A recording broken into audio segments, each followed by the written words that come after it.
Hi, I'm Salvatore, aka Lanzarooney, and today I'm at the Eden Project with the Maccabees. I'm silent as the night. Don't want to do, don't want to fight. There's no wrong, there's no reason, no way to be right. My love to your soul, love to your soul. Hi guys, how are you doing? Hello, we are fantastic. Land, fantastic? Fantastic. We're really good. We're already halfway through the new tour of 2026 that started in Edinburgh a few days ago. How's the tour been so far? It's been very good, thank you. As you know, because you've been in a few of the shows, we're having a very good time. We're playing beautiful places like the Eden Sessions, outdoor Alexandra Palace Park last night. So really nice outdoor spaces. Crowds have been beautiful. Everyone's in good moods, playing a new song. Yeah, what has been the highlight so far of the tour? What's been my highlight? Have you got one in mind, Land? I mean, I think. Well, shall I hold Yeah, it? go on. Yeah, go on then. The Ali Pali show was really good. I like that. I've liked playing a new song and having those kinds of slightly. It's a really specific type of nervousness, and a kind of you sort of feel a kind of responsibility to it, and it's a nice feeling, but it's good concentration for that moment, like different. So yeah, but so far lovely. Yeah, amazing. I mean, I enjoyed the show myself, and the crowd was, I think, probably the best one of the tour so far. Yeah. Have you got any favorite crowd moments from all of these gigging together? All the years. Yeah, it's like any special memories of the crowds? I've got one.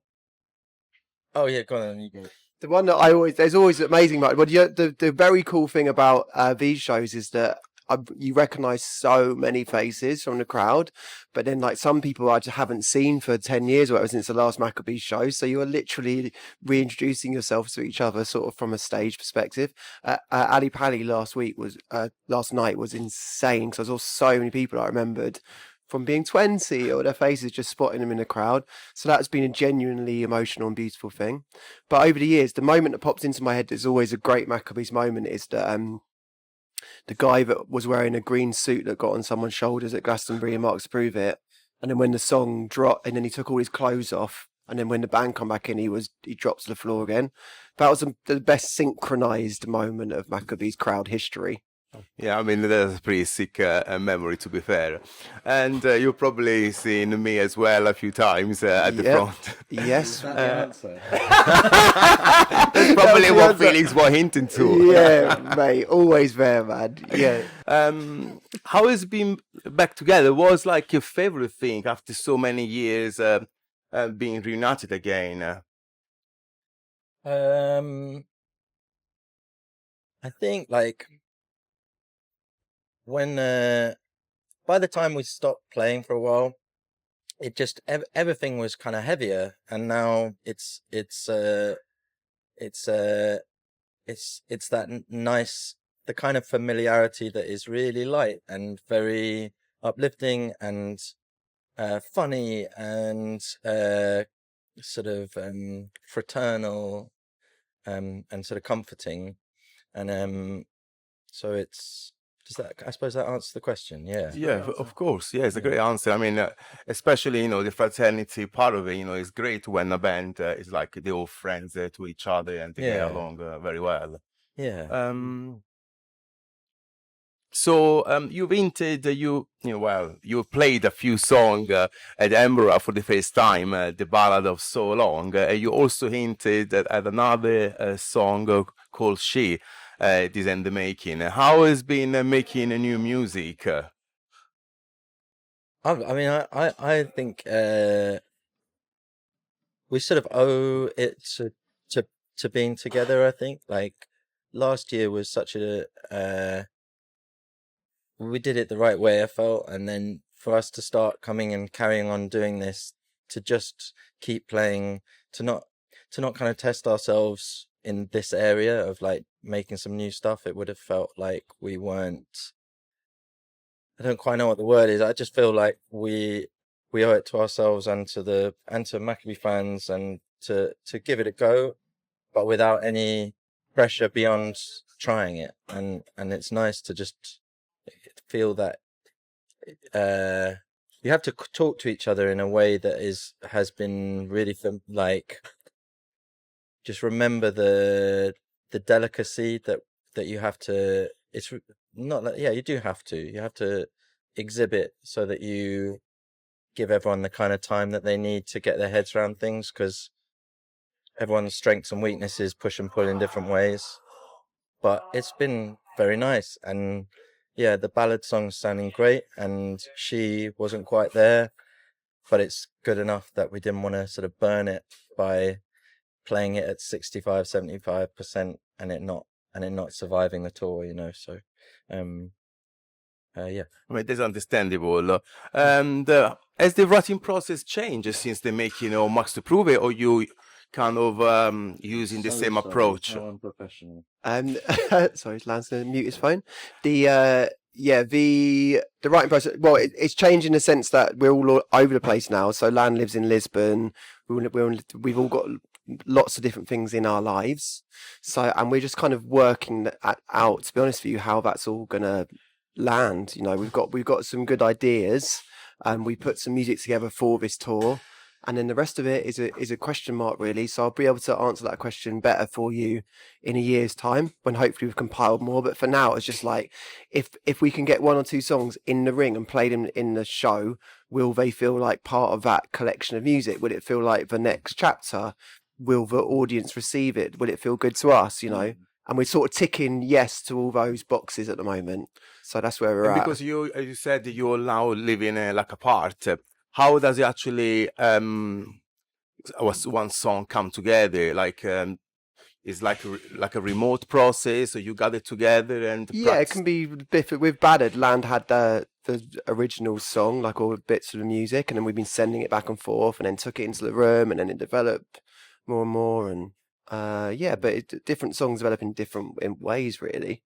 Yeah, so like with Ballad, I had the version that I wrote has bits of what we have now, but then for like Hugo, I was saying to Hugo, like, I think if we're gonna do a ballad, then let's sort of push what that is, and then like I think by the time when we got that to Fee, then it was like, and the other boy, like, we're with anything, like it can I suppose the thing I've remembered is that the song, to sound like a Maccabees song, it has to jump through certain hoops. It has to survive the kind of curiosity and the kind of push and pull of all of that, and then eventually it finds, it sort of beds in a bit, and then you can, yeah. But yeah, it's definitely a bit of remote stuff, and for me that's been great. Like, I really like that, getting exciting emails or sending it over and not having to be eyeballing someone listening something for the first time. Turns out it's a lot easier than watching someone not be sure about a new song, or them loving it and sending you a nice message. Like, it's just a slightly easier break in. The nice thing about Ballad was that Land had written a bunch of music to begin with to like send to me and Hugo. We listened to it all, and I think maybe Lamb was expecting the more up-tempo ones to sort of, but both me and Hugo were like, that one, you know, we had 3 ones to work on, and I think that was maybe surprising to you at first, but that really stood out as like a really special song, even from its beginning. So it was maybe not exactly as we expected it to sort of go, or if you probably imagined the first Maccabee song you play live would be an up-tempo thing, but it's even quite nice just for that feeling, you know, that it's just slightly different to what you might expect. I mean, the song sounded great, but what is the meaning behind it?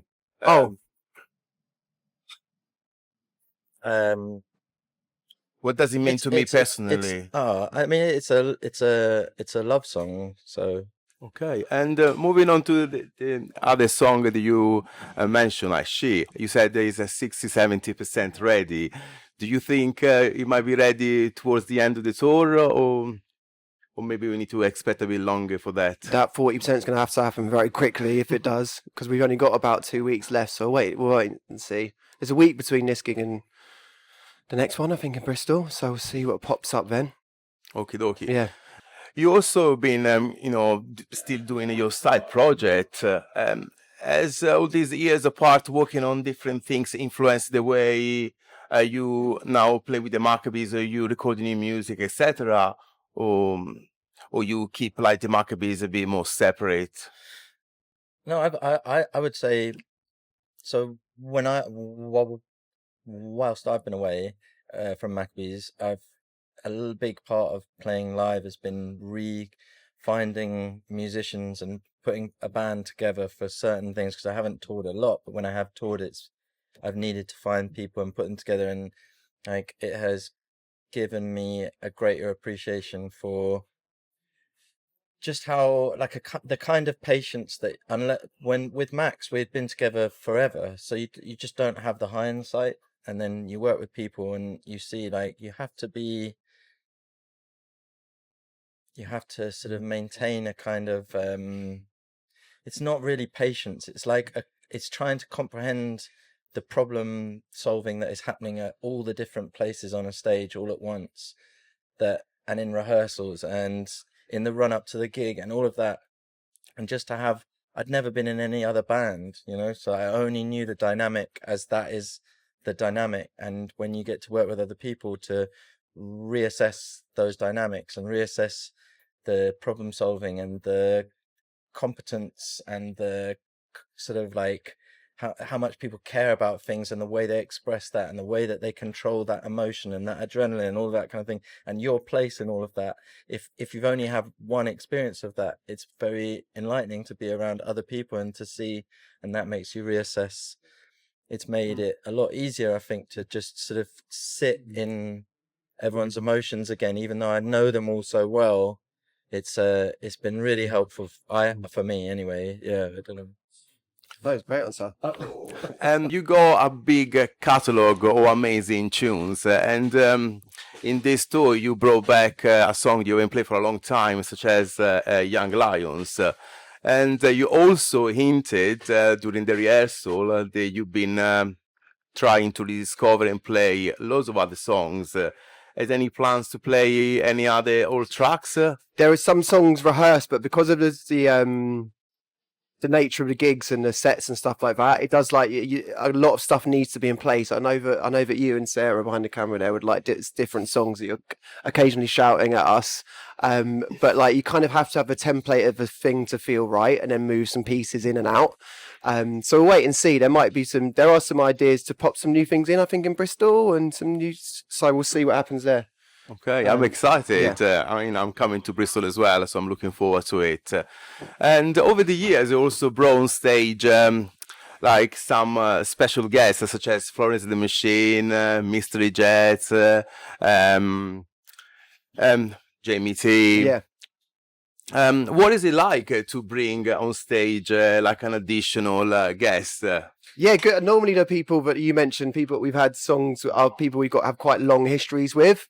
So there is a bit of that family and friendship thing usually with someone that comes and does that with us. So that always feels always a special thing. We've got another one potentially that's going to do this tour, so that'll be exciting. Okay. Yeah.